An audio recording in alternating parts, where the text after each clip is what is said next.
In 2024, a famous actress was caught arguing with a stranger at Bloomingdale's. The reason? She insisted on using a coupon. Security footage shows her pulling out a stack of discount papers like it was 1985. But she's worth over $30 million.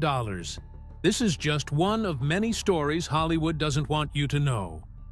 We discovered A-list celebrities riding public buses, living in tiny apartments, and making their own toothpaste from clay. One Oscar winner hasn't bought new clothes in years. Another refuses to own a car and walks everywhere.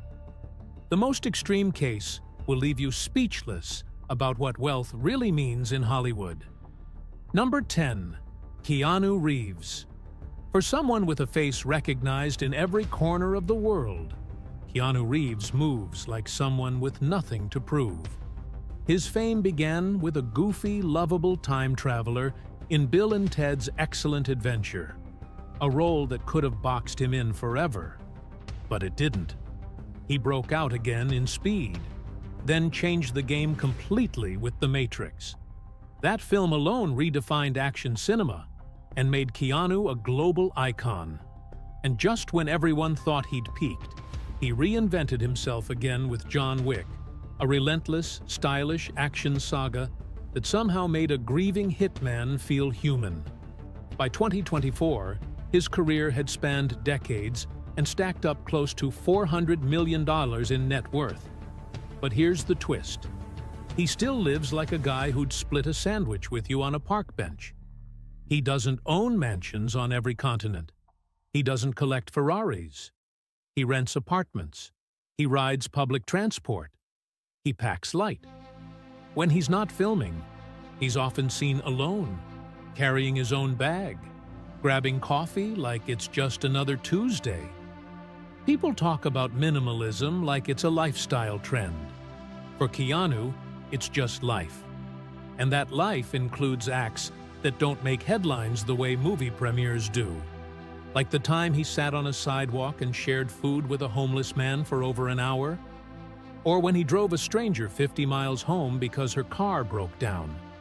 He doesn't do these things for likes or press. He doesn't even mention them. Others do. Like the stunt team from John Wick, who were shocked when Keanu gave each of them a custom Rolex after filming Wrapped. Or the children's hospitals that have received millions from his private foundation, one inspired by his sister's fight with leukemia. Most people didn't even know the donations came from him until years later. Reeves sums it up best. Money doesn't mean anything to me. I've made a lot of money, but I want to enjoy life and not stress myself building my bank account. I give lots away and live simply. We all know that good health is much more important. Number 9. Christian Bale. Christian Bale, the actor who gave us a Batman that oozed mystery and power, could have anything he wanted. But instead of clinging to Hollywood luxury, he chose a quieter path. It's strange when you think about it. This is the same guy who transformed his body so completely that entire roles seemed built around his bones. One moment, he was a rail-thin insomniac in The Machinist, barely clinging to 120 pounds. The next, he was packing on muscle as Batman, saving Gotham with growls and gadgets. In American Psycho, he made Patrick Bateman terrifying and charming all at once, earning millions while doing it.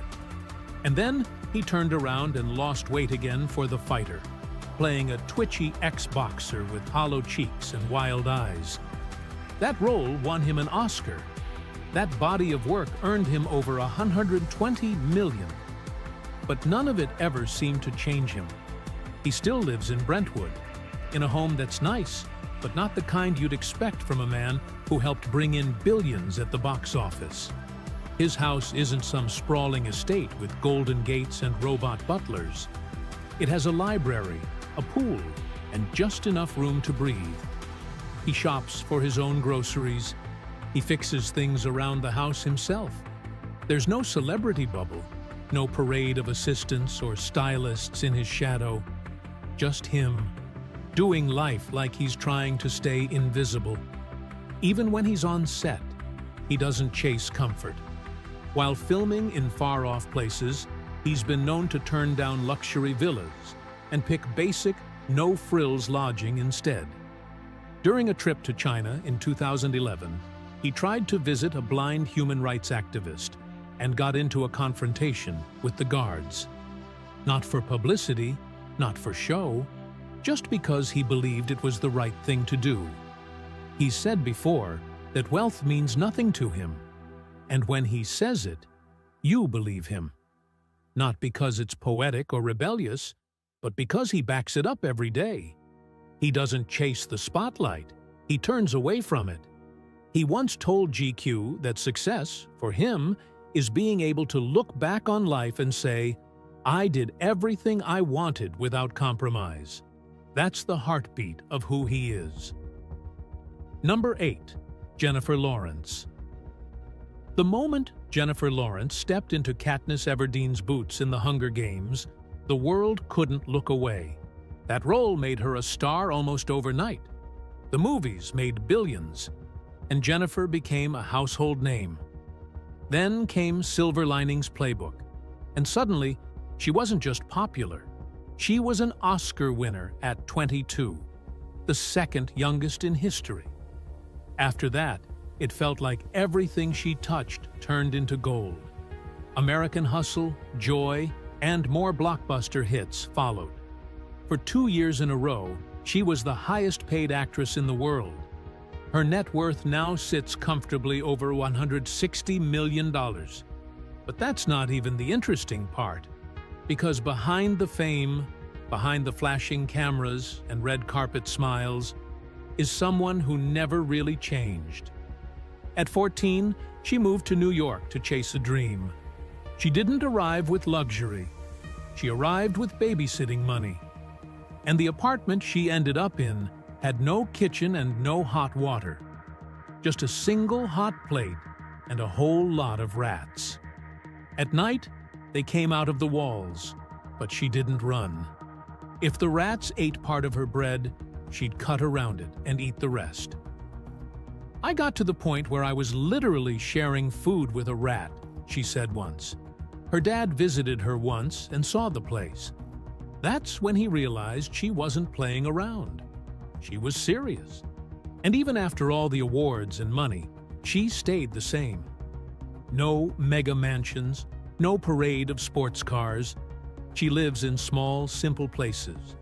An ordinary apartment in New York, a condo in LA, or her family's house back in Kentucky.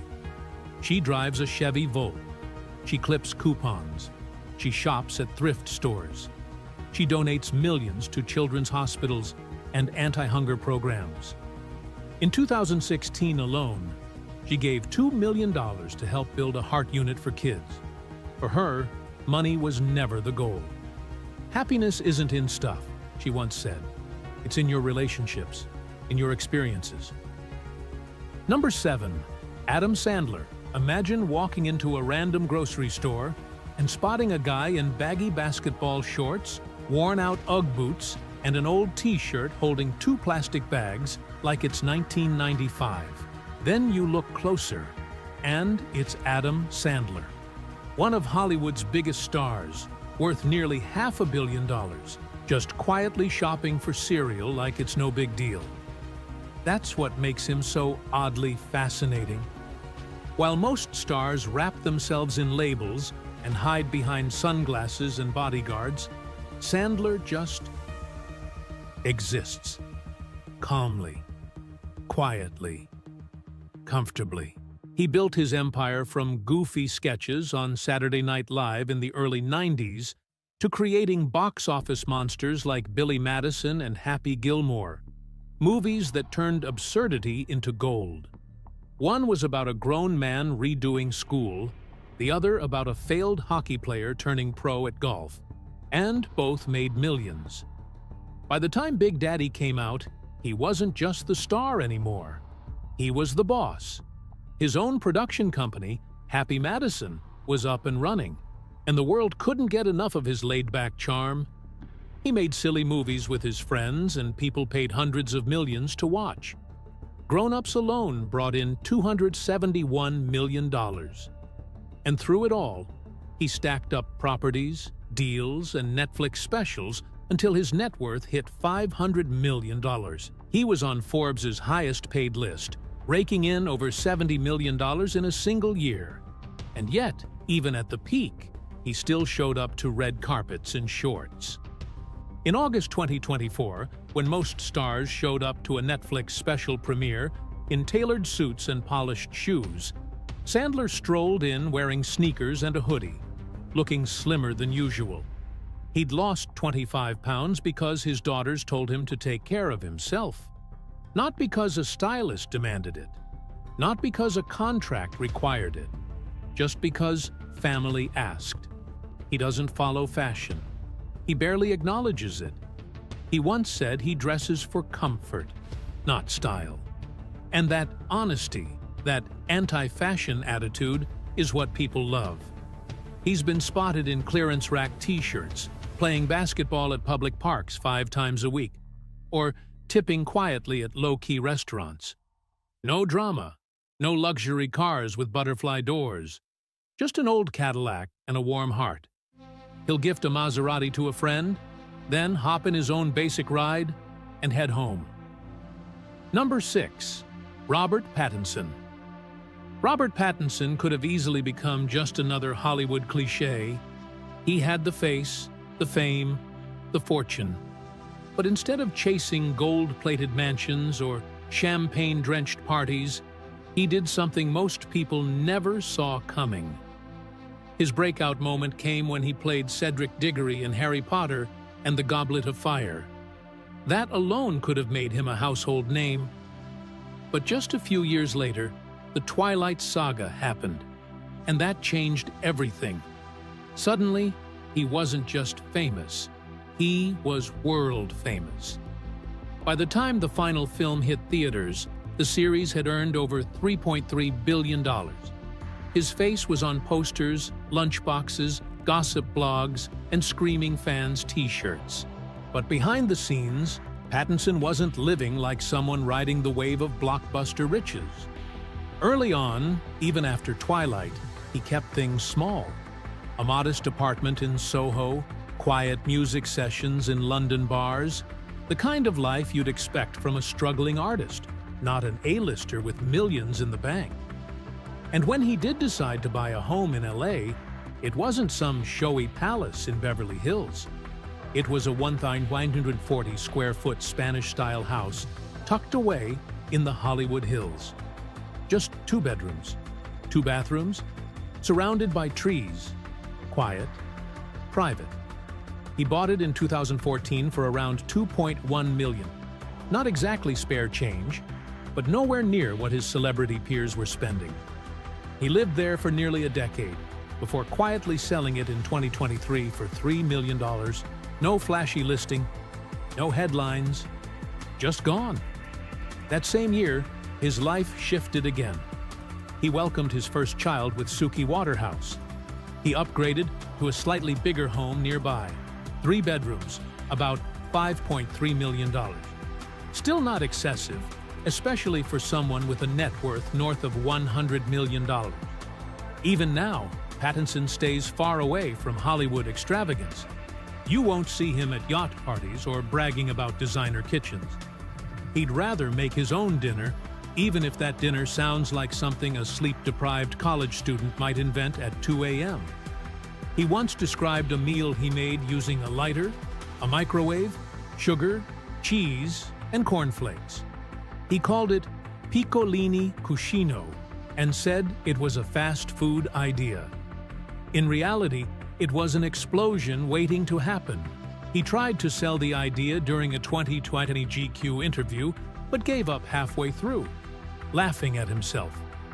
That same interview had him casually mentioning how he sometimes just eats straight out of a tuna can, with Tabasco poured inside. Number 5. Kieran Culkin. Kieran Culkin didn't grow up in a world of red carpets and designer suits. He grew up in a crowded apartment with 7 siblings, the kind of home where the furniture never quite matched, and privacy didn't really exist. He was the quieter brother, the one standing just outside the spotlight, while his older sibling, Macaulay Culkin, became the face of Christmas movies across the globe. But Kieran had his own spark, and that spark lit up the screen when he was just 8 years old, playing the soda-guzzling cousin Fuller in Home Alone. It wasn't a big part, but it was enough to get him started. That tiny role led to a few more, like Father of the Bride and The Cider House Rules, where he blended into the background without much fuss. Then something changed. In 2002, he stepped into the shoes of a messed-up rich kid in Igby Goes Down, and suddenly people noticed. His performance was raw, uncomfortable, and honest. Critics loved it. He earned a Golden Globe nomination and even won a Critics' Choice Award. But he didn't become a superstar overnight. Instead, he vanished into indie films and side characters, content to stay a little outside the noise. Then came Succession. His character, Roman Roy, was a mess. Sarcastic, insecure, reckless, and, weirdly, charming. Kieran didn't just play Roman. He lived in his skin. Audiences couldn't look away, and neither could award shows. He picked up an Emmy in 2023 for a gut punch of an episode called Church and State. Won 2 Golden Globes, one for Succession and another for a film called A Real Pain, and joined his cast in taking home multiple Screen Actors Guild Awards. By the time Succession hit its 3rd season, his paychecks had ballooned to $350,000 per episode. It should have been the moment he bought a mansion, but he didn't. Kieran kept living in the same one-bedroom apartment in New York's East Village that he'd rented since he was 19. A tiny space with creaky floors and just enough room to turn around without knocking into something. Even after fame hit, even after the awards and the millions, he stayed. During the pandemic, he and his wife, Jazz Charton, raised their newborn in that same cramped apartment. They made it work. He laughed later about how it still looked like the apartment of a teenage boy who didn't know how to do dishes. Only when their second child was born did they finally move. But even then, Kieran refused to let go entirely. He kept paying rent on the old place. Now, it's his office. People started to notice this strange contrast. Here was a man making more money in a single year than most people see in a lifetime, still living like he hadn't made it. In interviews, he didn't hide it. He joked about only now making real money after decades in the business. He shrugged off luxury like it bored him. Growing up in a working-class family had taught him not to chase things that shine too brightly. He'd seen the downside of childhood stardom through his brother's struggles and quietly chose a different path. When big offers came his way, luxury endorsements, real estate opportunities, he often turned them down. He didn't want to be famous for the sake of being famous. He didn't want to play the Hollywood game. After Succession, when people expected him to move into some high-rise condo or hidden Beverly Hills mansion, he picked something quieter. He said he liked the grit of the city, the realness, the noise outside his window, the apartment that smelled like memories. It wasn't what people expected, but that's what made it fascinating. Number 4. Sarah Michelle Gellar. She was a millionaire before she could legally drink, a teen icon who ruled both TV and box office in the late 90s and early 2000s. Yet if you saw her in a supermarket today, you might catch her pulling out a stack of coupons like it's 1985. That's Sarah Michelle Gellar. Her story began early. At just 4 years old, she was discovered by a talent agent. By 7, she was acting in films. By her teenage years, she was on All My Children, winning an Emmy. And then came the moment everything changed. Buffy the Vampire Slayer. 144 episodes, 5 million viewers per week, a Golden Globe nomination, and the kind of cultural footprint most actors dream about. She was Buffy Summers, and she was everywhere. Movie offers flooded in. Horror, romance, thrillers, she did them all. I Know What You Did Last Summer, Scream 2, Cruel Intentions, Scooby-Doo. These weren't just hits, they were box office gold. She wasn't just famous, she was bankable. And the numbers proved it. Millions earned, millions watched. Then, The Grudge sealed her place in horror royalty. But even then, when the checks were bigger than most people's life savings, Sarah hesitated. She didn't buy a car after her first big Buffy paycheck. She waited until season 2. She watched other young stars lose everything and swore she wouldn't be next. And she wasn't. In 2018, she casually told CNBC, "I cut coupons to this day." People laughed. Some rolled their eyes. But she wasn't joking. She really does it. She once argued with a stranger at Bloomingdale's who got annoyed when she used a coupon at checkout. Her response was simple: why pay more? It wasn't just about groceries or gas. This mindset stretched into everything. She'd go back to the store multiple times before buying a leather jacket. She'd research gas prices to the cent. Even with a successful food company under her name and a net worth above $30 million, she stayed grounded. Her husband, Freddie Prinze Jr., sometimes tries to talk her out of it. But this isn't just a habit. It's a philosophy. She wants her kids, Charlotte and Rocky, to understand the value of money. That success isn't about spending. It's about knowing when not to. Number 3. Matthew McConaughey. Matthew McConaughey has everything you'd expect from a Hollywood star. He's an Oscar winner, a box office magnate, and worth well over $160 million, but the way he chooses to live doesn't fit the Hollywood mold at all.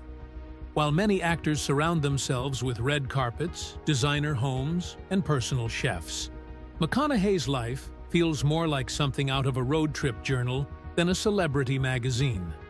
He first grabbed attention back in 1993 with just 3 words: "All right, all right, all right," in Dazed and Confused. That line stuck to him like a tattoo. 3 years later, he was the lead in A Time to Kill, playing a young lawyer in a racially charged case. The film made over $150 million and proved he wasn't just another laid-back guy with a Texas drawl. But instead of sticking to heavy dramas, he danced his way through a series of romantic comedies. The Wedding Planner and How to Lose a Guy in 10 Days turned him into a household name. Both made more than $100 million, and by then, everyone knew who he was. Still, McConaughey wasn't content. He took a hard left in 2013 with Dallas Buyers Club, transforming his body and his image. He lost 40 pounds to play Ron Woodroof, a man fighting AIDS in the system. The role won him an Oscar. Then came Interstellar, where he flew into space as Cooper, a father trying to save humanity. It pulled in nearly $700 million worldwide. Add to that The Lincoln Lawyer and Magic Mike, and it's clear. He can shift from courtroom to cosmos to strip club without ever looking out of place. But here's where things get strange. In the best possible way. With all that money and fame, you might expect him to live in a Beverly Hills palace, with infinity pools and gold-trimmed sinks. Instead, he left Los Angeles.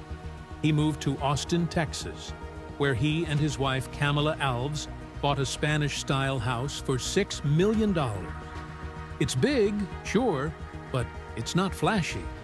What's even more surprising is how often he chooses to live in a trailer. Not temporarily, not for a film, just because he likes it. Back in 2007, while his house was being built, he lived full-time in a 28-foot Airstream worth about $65,000. He didn't do it for a publicity stunt. He did it because it felt right. Even after the house was done, he parked multiple trailers around the property, turning it into a little village of freedom and weird charm. Inside, it's not decorated with velvet or marble. Think earth-toned blankets, a few dream catchers, and enough space to breathe. It's more about comfort than luxury. He wakes up with the sun, drinks kombucha, gets nearly 10 hours of sleep every night, works out outdoors, and if you ask him why, his answer is simple. I keep things simple. Another time he said, "My life is a road, man. I need to keep moving." That's not just a metaphor. It's how he lives. He believes Texas keeps him grounded, where time feels like it's moving at the pace it's supposed to. One story really says it all. In 2007, McConaughey wanted a particular house in Malibu. Instead of sending a team or calling an agent, he knocked on the door himself. The house wasn't even for sale. He offered the owner $10 million. But while it was being renovated, he still lived in his trailer. That's the kind of contradiction he lives in and thrives in. He's not just about himself either. In 2008, he started the Just Keep Livin' Foundation to help at-risk teens. It now supports programs in more than 50 schools. It's another part of his life that runs on values, not headlines. Number 2, Shailene Woodley. Shailene Woodley didn't just grow up in Hollywood, she surprised it. At 16, she was playing a pregnant teen in a TV drama that ran for 5 seasons. It wasn't just another show. It dealt with serious things, and people noticed her. Then she showed up in a film with George Clooney, not just holding her own, but stealing scenes. A Golden Globe nomination followed. She was just getting started. When she appeared in The Fault in Our Stars, everything changed. It was one of those movies that breaks your heart and leaves you grateful. She played a girl with cancer and made people cry all over the world. The film made over $300 million, but more than that, it became part of people's lives. Right after that, she led a sci-fi trilogy that pulled in more than $750 million. Then came Big Little Lies, where she played a woman living with deep trauma. She didn't act the part, she lived in it. That performance got her an Emmy nomination. Recently, she worked with Adam Driver in Ferrari and took to the Broadway stage, earning a Theatre World Award in 2024. Her resume reads like a dream, but her life, it reads like a plot twist. Because while Shailene walks red carpets in Valentino gowns and acts alongside Oscar winners, she lives like someone who's backpacking through life. She owns so few clothes she can count them.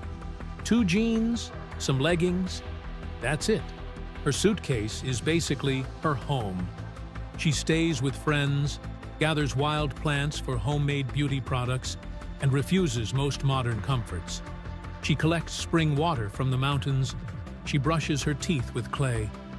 She even makes her own cheese. This isn't a hobby. It's how she lives. She once said she only washes her hair once a month, not out of laziness, but to avoid wasting water and using chemicals. She doesn't shop at fancy boutiques. Nearly all her clothes are thrifted. She's found treasures for $2 and wears them on national TV without flinching. Even socks. She doesn't care about trends. She once said, "I don't care about fashion," and meant it. If she looks good, thank the stylists, not her closet. It's not just about frugality, it's a philosophy. In 2016, she was arrested protesting the Dakota Access Pipeline. She didn't just post a hashtag, she showed up, got cuffed, and kept going. She co-founded a nonprofit focused on eco-awareness for kids. In 2024, she finally stayed in one place for more than 6 months, for the first time since she was a teenager. It felt weird, but it let her meal prep with local ingredients, keep her compost routine, and wear the same secondhand sweaters without apology. Number 1. Vincent Kartheiser. Vincent Kartheiser's life sounds like fiction too, but in his case, it reads more like a modern parable. You might know him best as Pete Campbell from Mad Men, a sharp, scheming ad man chasing power in 1960s New York. That role got him an Emmy nomination and made him famous. But that's not where it started. Long before Mad Men, he played a vampire's son on Angel, showing off fight moves and emotional depth at the same time. He's voiced animated lizards, played villains in sci-fi hits, and performed in over 50 projects since his first role as a child in 1993. His career put him in front of cameras, but his lifestyle pulled him far, far away from the spotlight. Back in 2010, while living in Hollywood, he didn't just downsize, he moved into a wooden box. That's what he called it. A 500-square-foot one-room cabin with no toilet. If nature called, he had to knock on his neighbor's door. He gave up driving in 2006 after his car flooded. Instead of buying a new one, he started walking, or biking, or catching the bus. He liked it better that way, slower, quieter, more human. He once explained how being showered with free stuff early in his career felt overwhelming. He didn't want to live in piles of junk. So, he threw things out. Not in frustration, but in freedom. The more he got rid of, the better he felt. He became a vegetarian. He talked about not wanting kids to reduce his impact on the planet. And when Mad Men was in full swing, he'd show up to set on a bicycle, passing cars with his hair flying in the wind. The crew got used to it. That was just Vincent. He avoids mirrors at home, doesn't like vanity, even sold his bigger home once and moved into something smaller. When he married Gilmore Girls star Alexis Bledel, their shared lifestyle didn't change much. They lived simply, together. No tabloids, no flash, just quiet, careful choices. He called it voluntary simplicity. And when you hear that, it sticks. Because it's not forced, it's chosen.